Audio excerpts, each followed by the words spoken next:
Vamos a prepararnos para escuchar la palabra del Señor. Y en esta mañana hemos venido también a escuchar la palabra del Señor. Como ya se dijo, estamos tratando la temática, el desafío de ser restaurados. Y hoy el mensaje lleva por título, Vístete de Cristo. Aquellos que toman nota pueden tomar el título del mensaje que es así, vístete de Cristo, vístete de Cristo. Yo quisiera comenzar con una oración, por lo cual quiero invitarle a que cierre sus ojos y me acompañe en este momento de oración. Señor Todopoderoso, esta mañana delante de ti, te rogamos, Señor, que tu presencia nos bendiga y nos acompañe. Te pedimos, Señor, que sea tu palabra hablando a nuestro corazón y que tu Espíritu Santo, Señor, dirija tu palabra. Abre nuestro corazón y nuestra mente. Usa mis labios y que sea tu palabra, Señor, tocando nuestro ser y ayudándonos, Señor, en el poder de tu Espíritu Santo. Te lo rogamos y pedimos en el nombre de Jesús. Amén y amén. Vístete de Cristo. Hace mucho tiempo, realmente hace más de un siglo, vivió un hombre llamado David Livingstone. David Livingstone fue un gran médico, pero también un explorador y también un misionero cristiano de origen británico que murió predicando el evangelio como misionero en aquellas tribus africanas a las cuales él llevaba la palabra. David Livingstone murió en 1873 en Zambia. Se contagió de malaria y murió allí en Zambia, un 1 de mayo. Los africanos que entendían que la esencia del ser humano estaba en su corazón, decidieron ya a su cuerpo inerte extraer su corazón y lo enterraron bajo un árbol, porque decían que su corazón le pertenecía al África. El cuerpo de David Livingstone fue llevado por el gobierno de Inglaterra de vuelta a su país. Y le hicieron grandes honores porque era un hombre reconocido. Fue un gran médico y se dedicó a las misiones, pero también había sido explorador. El día de su funeral, ya lo tuvieron listo, hicieron esos funerales en reconocimiento a las personas importantes. Salieron caminando con una carroza tirada por caballos y caminó todo el centro de Inglaterra hasta llegar a la abadía de Westminster, donde está su cuerpo enterrado. Y dice la historia, nos cuenta, que mientras el carro fúnebre y los caballos alaban y llevaban su cuerpo inerte, comenzó una procesión de gente a caminar en esta caminata fúnebre. Resulta que a la procesión que caminaba se unió un mendigo. Los que estaban allí eran personas de renombre. Eran otros médicos, otros ministros del evangelio, gente de fe, políticos. Primer ministro, estaban caminando. Y cuando se acerca ese mendigo, se quedaron mirándolo con los ojos extrañados. ¿Quién será este mendigo?, se preguntaban los unos a los otros. Resulta que mientras iban caminando, el mendigo comenzó a susurrar y a decir cada vez con voz más fuerte: tenías razón, David, tenías razón. Uno de los ministros del evangelio que acompañaba esta caminata se acercó al mendigo y le dijo, después de saludarle, que qué significaban esas palabras que él decía y que gritaba a voz en cuello: tenías razón, David, tenías razón. El mendigo le dijo: ya que me pregunta, quiero decirle que David y yo fuimos a la misma iglesia de niños, asistíamos a la misma clase de escuela dominical. Y estábamos en la escuela dominical y siempre tuvimos rivalidad. Nuestra gran rivalidad fue porque teníamos un desacuerdo en cómo deberíamos vivir en este mundo. Ya entrados en la adolescencia, David me decía a mí que para vivir en este mundo hay que amar a Jesucristo y entregarse a Él. Y el mendigo le contó al ministro, en cambio yo le decía lo contrario. Yo le decía: David, para vivir feliz en este mundo tienes que alcanzar poder, riqueza y fama, y tienes que disfrutar los placeres de este mundo. El ministro se quedó mirando al mendigo con ojos de misericordia. Y el mendigo dice: tenías razón, David, tenías razón. Le dirige la palabra nuevamente al ministro y le dice: mira mi vida, tan miserable como ahora. Duermo en las calles, estoy vestido con estos harapos, no tengo familia porque la perdí. Tenías razón, David, tenías razón. El ministro, al escucharlo, le dice: y ahora que tú lo reconoces y lo entiendes, ya es hora de que despiertes. Acompáñeme a leer Romanos capítulo 13, versículo 11 en adelante. Leemos en el nombre del Padre, del Hijo y del Espíritu Santo. Y esto, conociendo el tiempo, Romanos 13, versículo 11. Y esto, conociendo el tiempo, que es ya hora de levantarnos del sueño, porque ahora está más cerca de nosotros nuestra salvación que cuando creímos. La noche está avanzada y se acerca el día. Desechemos pues las obras de las tinieblas y vistámonos de las armas de la luz. Andemos como de día honestamente, no en glotonerías y borracheras, no en lujurias y lascivias, no en contiendas y envidia, sino vestidos del Señor Jesucristo, y no proveáis para los deseos de la carne. Amén. Una de las razones por las cuales este joven que se hizo hombre y terminó mendigo, podía decir: tenía razón David, tenía razón, fue porque se dio cuenta que la perspectiva de su vida cuando fue joven no era la correcta. Todos nosotros tenemos una perspectiva de la vida. Todos nosotros vivimos bajo unos principios y bajo unos parámetros. Todos nosotros tenemos un código de ética interno que nos lleva a decidir cómo vamos a vivir la vida. David tenía su código de ética. Fue ministro, fue misionero, fue un gran doctor y ayudó a estas poblaciones. Pero David entendió que había que vivir la vida acompañado de Dios, sirviendo a Dios y dirigido por Dios. David entendió el código de ética más grande, el Emmanuel, que Dios está con nosotros en todos los momentos de la vida y que hay que responder a su amor.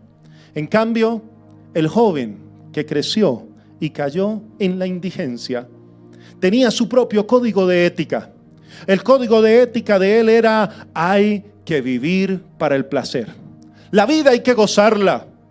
Hay que disfrutar de los placeres de este mundo, buscar el poder, la riqueza y la fama. Y en medio de su vida buscó todo este código de ética y lo llevó a la indigencia y lo llevó a ser un mendigo. Estas dos perspectivas chocaban entre sí.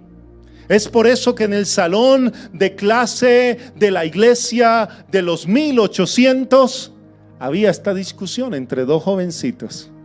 Usted no sabe si ahora mismo los chicos de escuela dominical que están arriba en la iglesia pueden estar entendiendo que Dios es quien necesitan para su vida.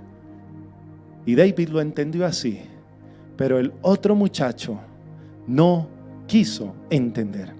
Su perspectiva le llevó a tomar decisiones que lo llevaron a alejarse de Dios, que lo llevaron a atentar contra su propia vida y lo llevaron a atentar contra lo que Dios quería, el plan de Dios para su vida. La perspectiva, en términos prácticos, significa ver a través de.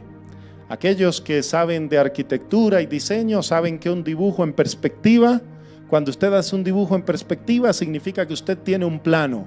Pero cuando lo pone en perspectiva, puede entender mejor ese plano porque ve a través de lo que allí está dibujado. Y por eso esos dibujos en perspectiva son muy bonitos. Pero el dibujo en perspectiva y la perspectiva, ver a través de, es con lo que vemos la vida. Y yo le quiero hacer una pregunta en esta mañana. ¿Cuál es la perspectiva de tu vida? La perspectiva de tu vida te va a llevar a tomar buenas o malas decisiones. La perspectiva con la que vives la vida te va a llevar a que puedes vivir una vida de alegría, una vida que cumpla el propósito de Dios, o una vida que dañe tu propia integridad. Déjeme decirle en esta mañana que la palabra que hemos leído en Romanos nos habla acerca de la perspectiva de la vida de la fe y nos muestra una perspectiva que restaura al ser humano. Y lo primero que podemos ver en este texto bíblico, cuando el apóstol está diciendo en el verso 11, y esto conociendo el tiempo, que ya es hora de levantarnos del sueño, porque ahora está más cerca de nosotros nuestra salvación que cuando creímos, es que el apóstol comienza a enseñarle a la iglesia allí en Roma y a avisarle que la vida de fe hay que vivirla con perspectiva de urgencia. ¿Sabe qué significa la perspectiva de urgencia? Es que no hay que procrastinar en la fe. No dejes para mañana lo que puedes hacer hoy. No esperes mañana a vivir la fe, vívela hoy. Pablo termina todos los capítulos anteriores, tanto el 13 que comenzó, el 12, el 11. Pablo le está haciendo una exhortación a la iglesia de cómo debemos vivir los cristianos. Y se llama la conducta del cristiano o los deberes de los cristianos. Y Pablo, al terminar esta exhortación sobre la conducta del cristiano, habla acerca de algo muy importante. Que hay que revestir la conducta del cristiano con toda la urgencia, como quien entiende que está viviendo los últimos tiempos. ¿Sabe qué me asombra en mi vida pastoral? Que cuando yo hablo con personas mayores, con experiencia, que han tenido la oportunidad de vivir, trabajar, hacer familia, es decir, que vivieron y nacieron hace varias décadas atrás, todos coinciden en decir que cada día las cosas se están complicando. Que vivir ahora es más difícil que vivir como se vivía hace varias décadas atrás. Esto significa que hay que vivir con la urgencia de quien está viviendo los últimos días de la historia. Quizás será o no el fin de la historia de la humanidad. Eso usted y yo no lo sabemos.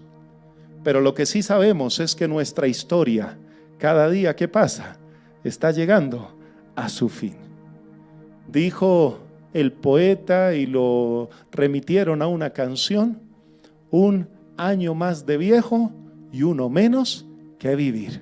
Significa que nos estamos acercando al fin de nuestra historia con cada día que va pasando. Y el apóstol le dice a la iglesia en Roma: conozcan que el tiempo se está acercando y ustedes tienen que tener sentido de urgencia. Si van a cambiar algo, cámbienlo ya. Si van a hacer algo, háganlo ya. No esperen para mañana para hacer los cambios que necesitan. Y siguió diciendo el apóstol: conociendo el tiempo.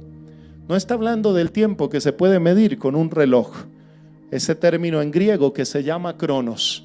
Está hablando Pablo del tiempo que se llama kairos o kairos en griego. ¿Y qué significa? Es entender que nuestra vida está viviendo un tiempo especial. Algunos también lo llaman el tiempo de Dios para nosotros, para la humanidad, para nuestra vida. Es por eso que seamos jóvenes, seamos niños, seamos adultos o seamos ancianos, tenemos un tiempo que estamos viviendo ya, y es el aquí y es el ahora. Y Pablo les quiere decir que ese fin de los tiempos puede o no ser el fin de la humanidad, pero lo que sí les está diciendo es que se están acercando los últimos días de tu historia. Con esto no te estoy diciendo que ya te quedan pocos días. No quiero ser profeta de un mal presagio. Lo que quiero decirle es que nuestros años son cortos. Dice el salmista en la transitoriedad de la vida, Salmo capítulo 90, que los años del hombre son 70 y si acaso los 80 con toda su fortaleza son molestia y trabajo, porque pronto pasan y volamos. ¿Qué estás haciendo con tu vida? El apóstol te dice, no desperdicies tu vida. El amigo de David tuvo las mismas oportunidades, fue a la misma iglesia, educado por los mismos maestros y tomó decisiones que lo llevó a desperdiciar sus oportunidades. En cambio, David Livingstone se hizo un médico porque sabía que Dios también usa la ciencia y que Dios quiere que estudiemos para bendecir a los otros y que Dios quiere que lo que trabajemos lo hagamos para bendecir a los otros. Pero David también se hizo un misionero, porque no hay mejor medicina que la medicina que salva y sana el corazón. Y esa es la medicina del Evangelio de Cristo Jesús. Pero Pablo le dice a la iglesia, es ahora la oportunidad de recibir la salvación. Esto lo dijo con sentido de urgencia. Esto lo dijo para que usted y yo entendiéramos que hay que estar conscientes que los días son malos. Lo dijo el Señor Jesucristo por allá en Mateo capítulo 6 verso 33 en adelante. Tenemos que aprender a vivir porque los días son malos. Y nos dejó el Señor el regalo de la salvación. Pero la salvación no es para que tú tomes una decisión mañana o el otro año o cuando llegues a viejo.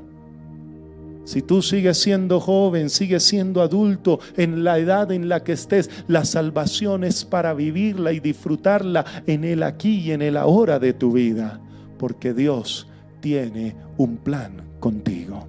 Porque Dios tiene proyectos para tu vida, porque tu vida puede cumplir el plan de Dios. Los teólogos lo llaman en la teología del ya y del todavía no. ¿Qué significa eso? Significa que oramos, Señor, vuelve pronto. Hay una canción hermosa que relata los Apocalipsis y Tesalonicenses que canta mi esposa y dice, vuelve, diciéndole al Señor, vuelve por tu pueblo, oh Señor. Pero también hay otra oración de la iglesia cristiana, Señor, todavía no. Debo predicar más. ¿Cuántos quisieran que el Señor esperara un poquito para predicar y que la familia fuera salva? Amén.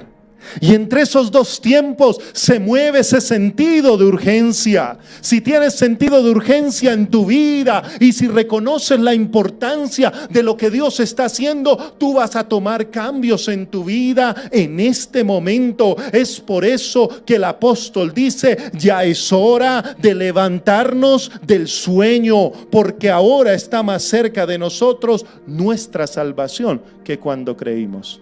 Los que llevamos muchos años de creyentes, y me incluyo, estamos más cerca de la salvación que el primer día que nos predicaron.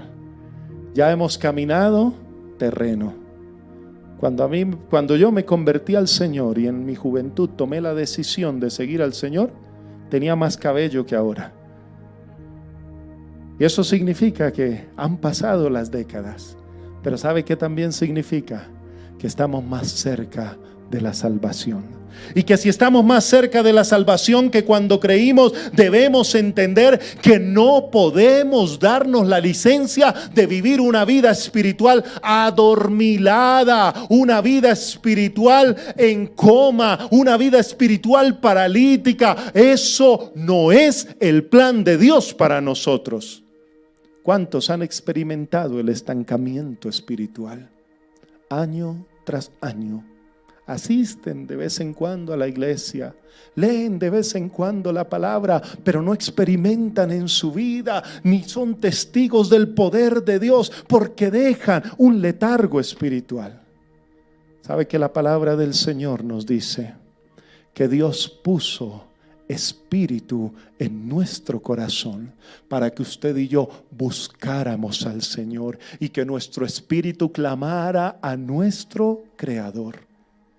Basta ya de seguir dormidos espiritualmente. ¿Sabe que la vida se nos va muy rápido? Un día creemos que somos jóvenes y que tenemos un mundo por delante, y qué bueno esos deseos de juventud. Pero los años pasan, la juventud se pasa. Antes usted se comía 2 almuerzos y no había problema, ahora se come medio y le cae la mitad mal. Y le duele y dura 3 días enfermo, porque la juventud va pasando. Pero ¿sabe qué dice la palabra del Señor? Que aunque tu vida avance y tu cuerpo físico vaya decayendo, dice la palabra del Señor que el hombre exterior se va decayendo, se va desgastando. Pero dice la palabra que el interior se renueva día tras día. Basta ya de dormir. Muchas veces esperamos que otros nos animen espiritualmente. Hay una palabra que poco uso, poco me gusta, pero quiero tocarla en este momento. A veces esperamos para que otros, como si otros milagrosamente nos activaran espiritualmente, como si ese poder no fuera de Dios. Y que simplemente con abrir el corazón, y a veces creemos, bueno Señor, el día que tú mandes un hombre, una mujer de Dios que me active, ahí sí me levanto. ¿Sabe que el mejor, y uso este término con respeto, el mejor activador de la presencia de Dios en nuestra vida se llama el Espíritu Santo de Dios? Y Él no necesita mandar a nadie. Él haciendo presencia en su vida y en su corazón, usted puede hacer como le dijo este ministro a este mendigo: ya es hora de que te despiertes, ya es hora de que te levantes. La mejor forma de restaurar la vida espiritual es levantarnos del sueño en que vivimos. Y vivimos en tiempo donde la gente cayó en un profundo sueño espiritual. ¿Sabe que la pandemia adormiló a muchos cristianos alrededor del mundo? Ya ni quieren ir al templo, ya no quieren alabar al Señor, ya se contentan con que alguien les mande un devocional por WhatsApp y lo escuchan y chulean el cuaderno y dicen espiritualidad cumplida y se acabó. ¿Sabe que la vida de fe no es así? La vida de fe hay que levantarnos, despertarnos en el nombre del Señor. El profeta Isaías dijo: despiértate tú que duermes y te alumbrará Cristo. Es por eso que hay que vivir la vida con un sentido de urgencia. Te hago una pregunta: ¿has avanzado? Hemos avanzado. Desde el día en que te convertiste, has avanzado. Hay personas que se convirtieron y ni siquiera se han bautizado. ¿Has avanzado? Avanza, porque es la voluntad de Dios para tu vida. Lo siguiente que el apóstol nos enseña a que vivir en un sentido y una perspectiva de urgencia es que hay que vivir con una perspectiva de transformación y de renovación. ¿Qué quiere decir esto? Dice la palabra del Señor: la noche está avanzada, se acerca el día, desechemos pues las obras de las tinieblas y vistámonos de las armas de la luz. Andemos como de día honestamente, no en glotonerías, borracheras, no en lujurias y lascivias, no en contiendas y envidias. ¿Sabe que Pablo usa otra analogía, otra metáfora? Comienza a comparar las tinieblas con la luz. Una comparación que está a lo largo del texto bíblico.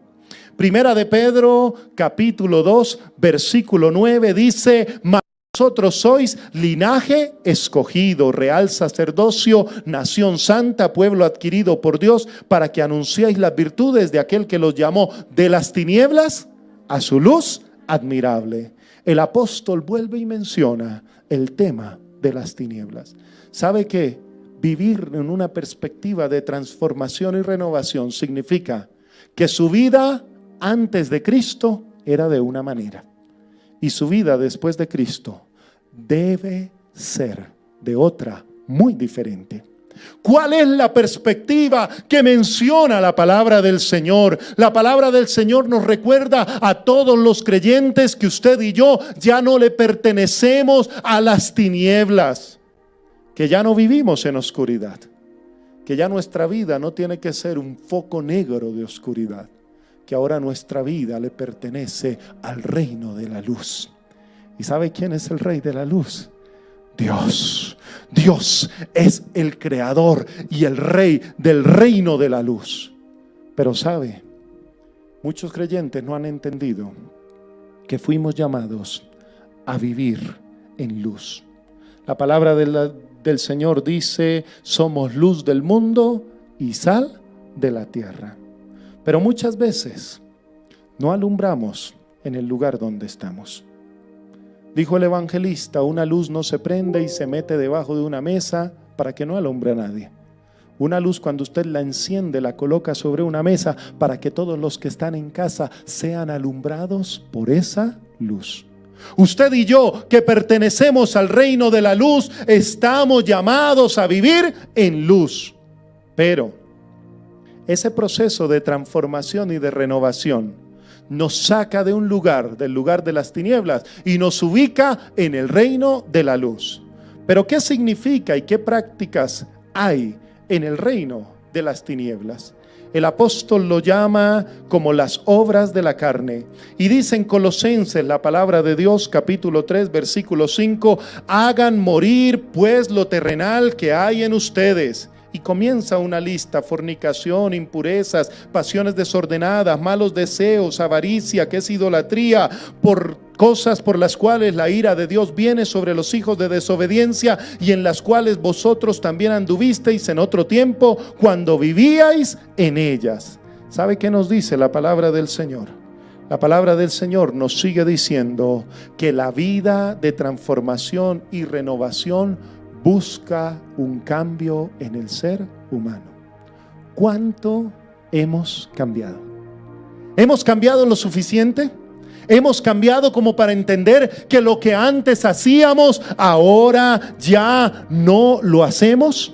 ¿Hemos cambiado para entender que nuestra vida le pertenece a Cristo y estamos viviendo en esa vida de la fe? Dice la palabra del Señor en 2 de Corintios 5:17: de modo que si alguno está en Cristo, nueva criatura es. Las cosas viejas pasaron, he aquí todas son hechas nuevas. Pero sabe que el apóstol Pablo le recuerda a la iglesia de Roma que tengan cuidado, que ya que conocen el tiempo, que la noche ha avanzado, que hay obras de tinieblas, que debemos vestirnos con las armas de la luz y que andemos como de día. Dice y enumera 6 pecados. Quiero nombrarlos muy rápidamente.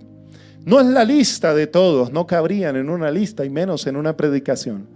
Pero el apóstol hace referencia a unas áreas importantes de la vida de la fe que siguen atacando a los creyentes generación tras generación. Hacer morir significa dejar atrás.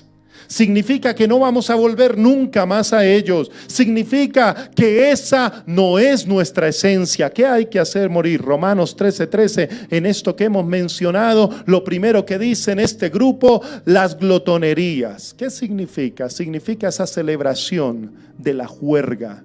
Esa celebración donde cambiamos todo lo importante por un momento de placer con los amigos. Una noche, un espacio, un momento, y donde cambiamos lo que más importa por aquellas cosas. Usualmente se usaba cuando celebraban una victoria. Se iban a celebrar la victoria y se olvidaban de todo el mundo y caían en los excesos más depravados. La segunda que dice son las borracheras. Los griegos, a pesar de que consumían mucho vino, consideraban las borracheras de lo más desagradable. ¿Sabe por qué? Porque la borrachera produce muchas cosas, pero de las dos importantes que produce es vergüenza. ¿Se ha dado cuenta que alguien que se emborracha al otro día tiene vergüenza porque ni sabe lo que hizo? ¿Y cuánta gente embriagada y borracha comete tantos excesos? Pero la segunda cosa que produce la borrachera es que produce pobreza, porque le quita el dinero para lo que Dios da del sustento de la familia y se lo entrega a aquellos productores de licor y a aquellas tiendas o bares para que tengan ese sustento económico. Déjeme decirle que estas circunstancias siguen afectando la vida de la fe. La tercera que menciona es lujurias o inmoralidad. Tiene que ver con la cama prohibida y deshonrosa. Tiene que ver con pecados de índole sexual. Eran muy practicados en el paganismo. Pablo lo sabía y los griegos lo vivían a tutiplén. Porque usaban el pecado sexual incluso para honrar a los falsos dioses. Pero ¿sabe por qué es tan pecaminoso y tan desagradable delante de Dios todo lo que tiene que ver con inmoralidad sexual? Porque significa que el inmoral sexual nunca puede ser fiel a Dios.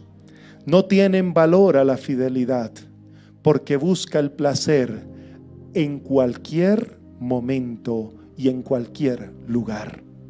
Es por eso que la palabra del Señor nos recuerda que eso no agrada a Dios. Pero sigue diciendo, hablando de la lascivia, también traducido en otras versiones como la desvergüenza, que no solamente es lo inmoral, sino que alguien que perdió totalmente la vergüenza. ¿Sabe que hay gente que no le importa que hablen mal de ellos? Usted sí ha escuchado esa palabra, uy, esa persona es un sinvergüenza. ¿No la ha escuchado? Bueno, espero que no la haya dicho. Cuando decimos, vea, esa persona es que fulanito es sinvergüenza, fulanita es sinvergüenza por cualquier circunstancia. Y estamos diciendo eso porque estamos hablando de alguien que no le importa el espectáculo ni lo que digan de esa persona. Una canción en mi tiempo de juventud que escuché en algún momento de ese rock en español decía: me vale lo que piense la gente de mí.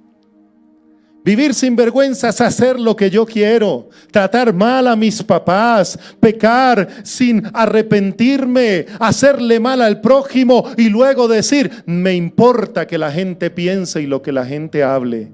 Eso significa lo que para otros sería vergonzoso, para esa persona no.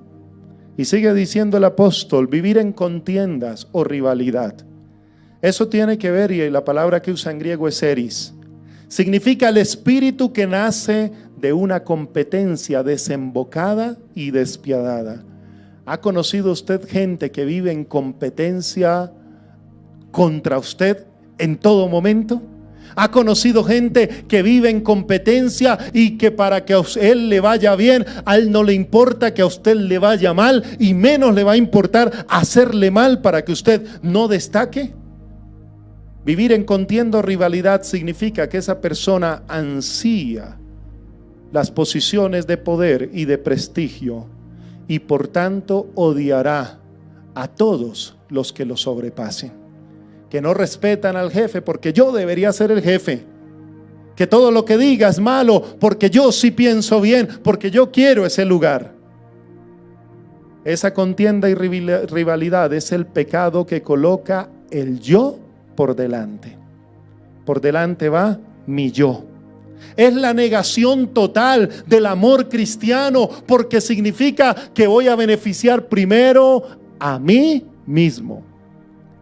Y termina el apóstol Pablo diciendo en esta lista la envidia, del griego de los celos con Z. Puede ser buena, no necesariamente tiene una condición mala. Puede ser buena en el sentido que el profeta Elías dijo, he tenido un vivo celo por Jehová. El celo de que tu pueblo te adore solo a ti. Pero aquí lo describe como un espíritu que no se da satisfecho ni con lo que se tiene ni con lo que se logra. Y por tanto mirará con envidia lo que otros tienen. Y siempre van a pensar de que nunca lo recibieron por mérito propio. Eso significa, en esa lista de pecados que menciona el apóstol Pablo y le dice a la iglesia de Roma, le está diciendo, por eso ustedes ya no son así. Antes de conocer a Cristo éramos así. Después de conocer a Cristo, nuestra vida debe cambiar. Pero ¿sabe qué es muy triste? Ver creyentes que digan confesar el nombre del Señor, que siguen siendo así. Y que muchas veces nosotros nos ubicamos en ese mismo lugar. Es por eso que hoy la palabra del Señor nos habla que el apóstol muestra a la iglesia una perspectiva de transformación, de cambio, de renovación. Dios ya no quiere que sigamos viviendo así. Pero ¿qué podemos hacer? Dice la palabra del Señor que hay que desvestirnos del hombre viejo. Me alegra mucho que esta mañana todos estamos muy bien vestiditos. Algunos abrigados más que otros porque es que ha hecho mucho frío en Bogotá en estos días. Y estamos bien vestiditos. Pero si usted quiere cambiarse de ropas y cambiar toda su vestimenta, usted lo primero que tiene que hacer es quitarse la que tiene. El mendigo que estaba allí caminando detrás de la carroza fúnebre de David estaba vestido con harapos. Usted sabe cómo se visten los mendigos. Usted sabe que van adquiriendo mugre día tras día y produce por tal un mal olor. Aquellos que hemos tenido la oportunidad de andar en transporte público y se sube un mendigo y justo se hace al lado suyo, usted lo nota no solo con sus ojos, sino también con su olfato. Aunque tenga tapabocas, usted se da cuenta. Sabe que los harapos del pecado se evidencian aunque nos apliquemos perfume. Sabe que los harapos de la vida pecaminosa se dejan ver día tras día y no se pueden ocultar. La única forma es desvestirnos de los harapos del pecado. ¿Es eso posible? Dice la palabra del Señor, por tanto, despójense de todo pecado, despójense de todo peso. Despójense significa una analogía adicional que el apóstol Pablo menciona y que con esta analogía termino. Despojarse significa desvestirse, y para desvestirse de una cosa hay que ponerse otra nueva. A muchos, bueno, yo diría casi a todos los seres humanos les gusta la temporada de cumpleaños, porque casi todos estrenan algo de ropa el cumpleaños. Y si llega Navidad, bueno, diría que estrenan si no les regalaran medias o ropa interior. Pero bueno, por lo menos estrenan una parte de la ropa. Y significa que esa analogía Pablo menciona desvestirse y vestirse. ¿De qué hay que desvestirse? Nuestras ropas son harapos, lo dice la palabra.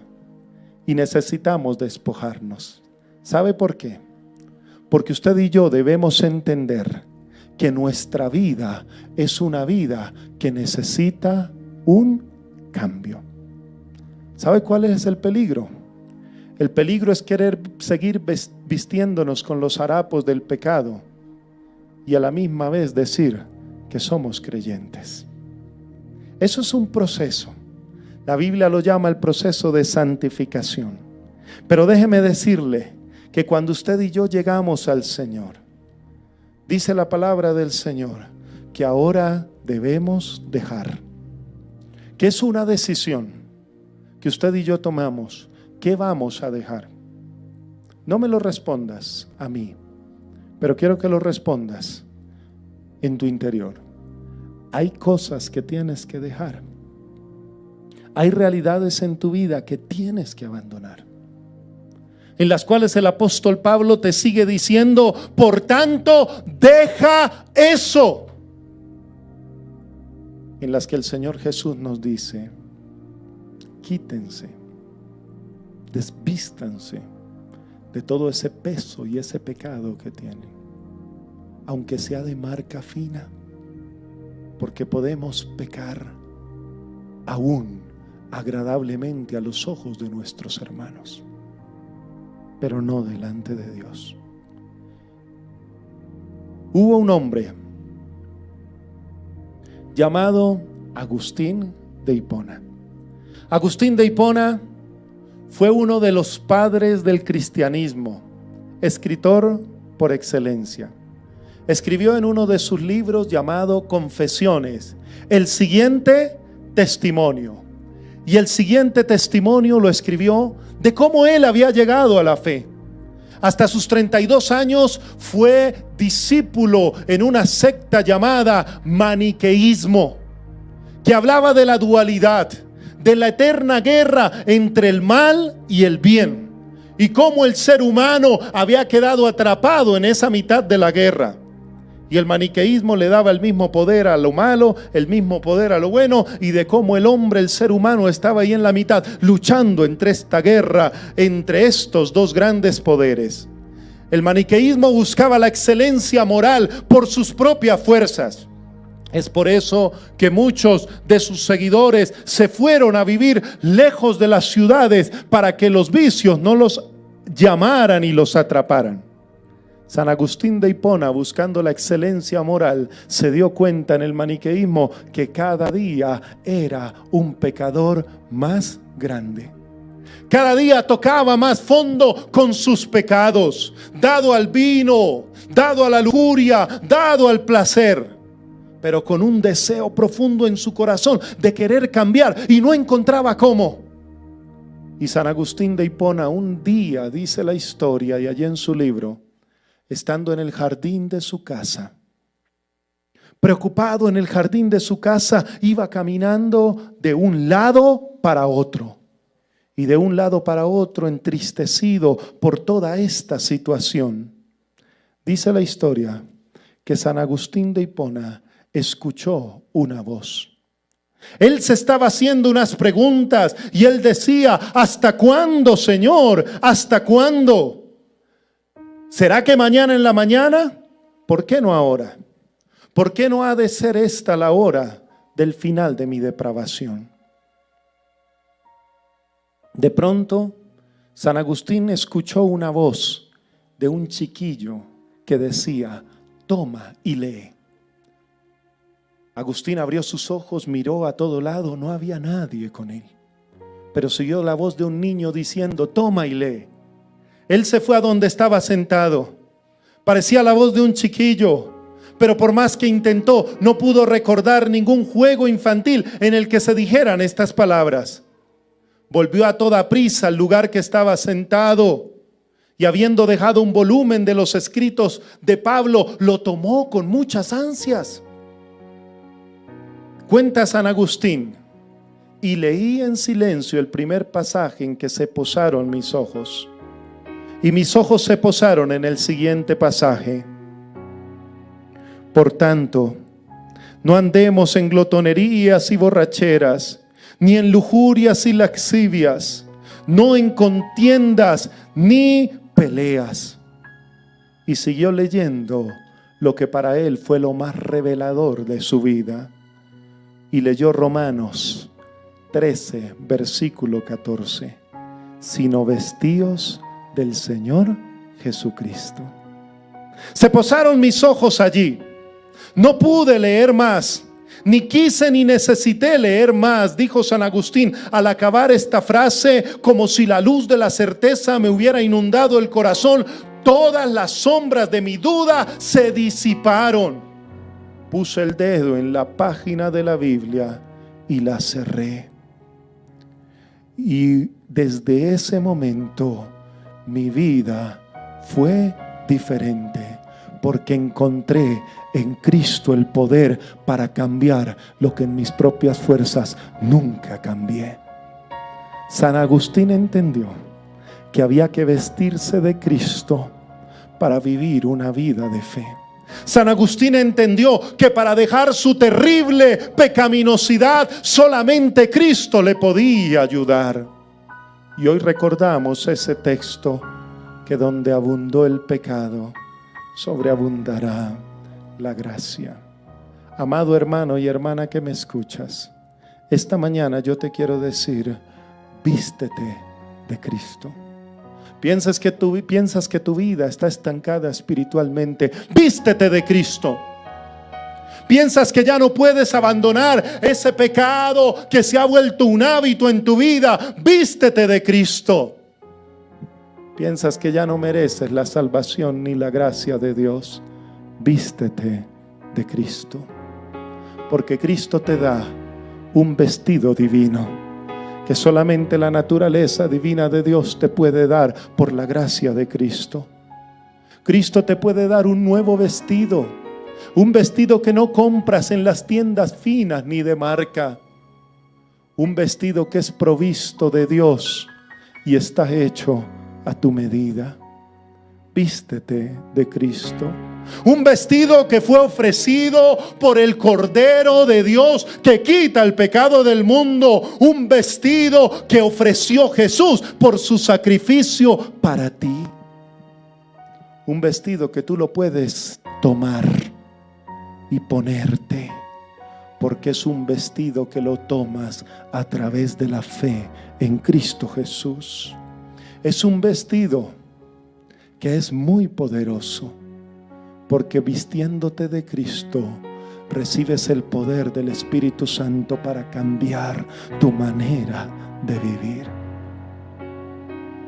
Dice la historia que ese mendigo lloró en el funeral y en el entierro de David, pero desde ese día le dijo al ministro: me voy a quitar estos harapos y me vestiré de Cristo, porque la obra de David la continuaré yo.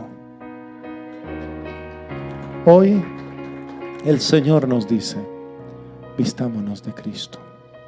¿Quieres vestirte de Cristo? Colócate de pie y hacemos una oración.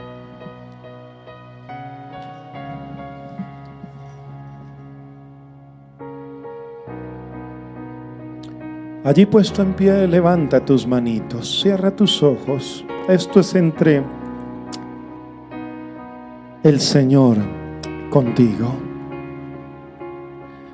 Dios Todopoderoso, esta mañana yo asisto a tu presencia.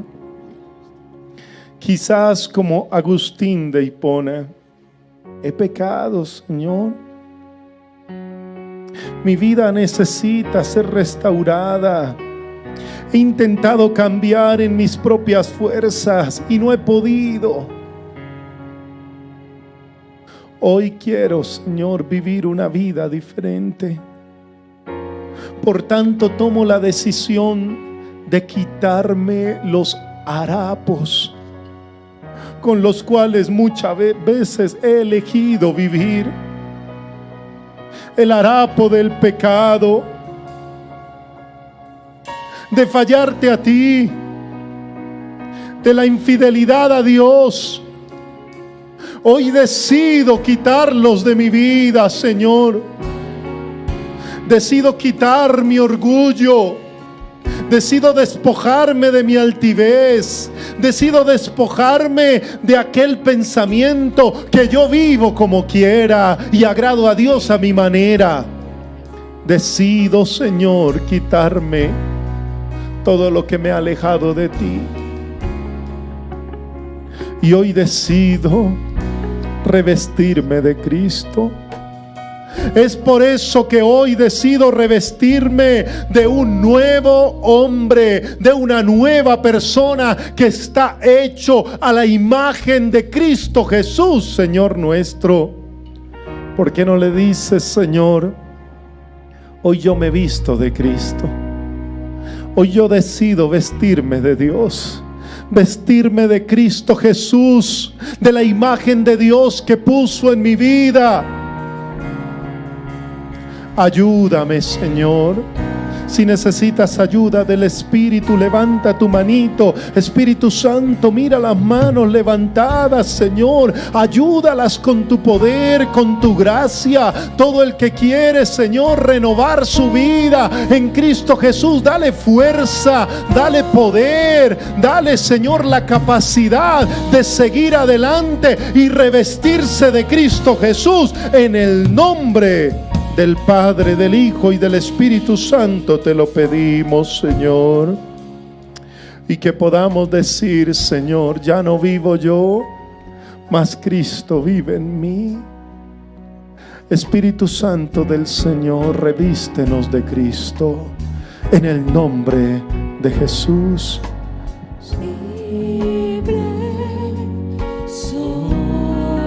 Cantemos al Señor. Mi pecado Él borró, con su gracia me limpió. Sano soy. El dolor y la aflicción no me pueden dominar, pues creo en ti. Si creo en ti,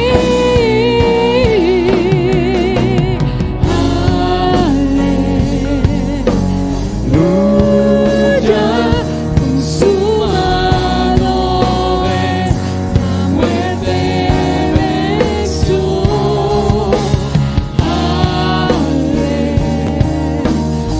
Aleluya, me perdonó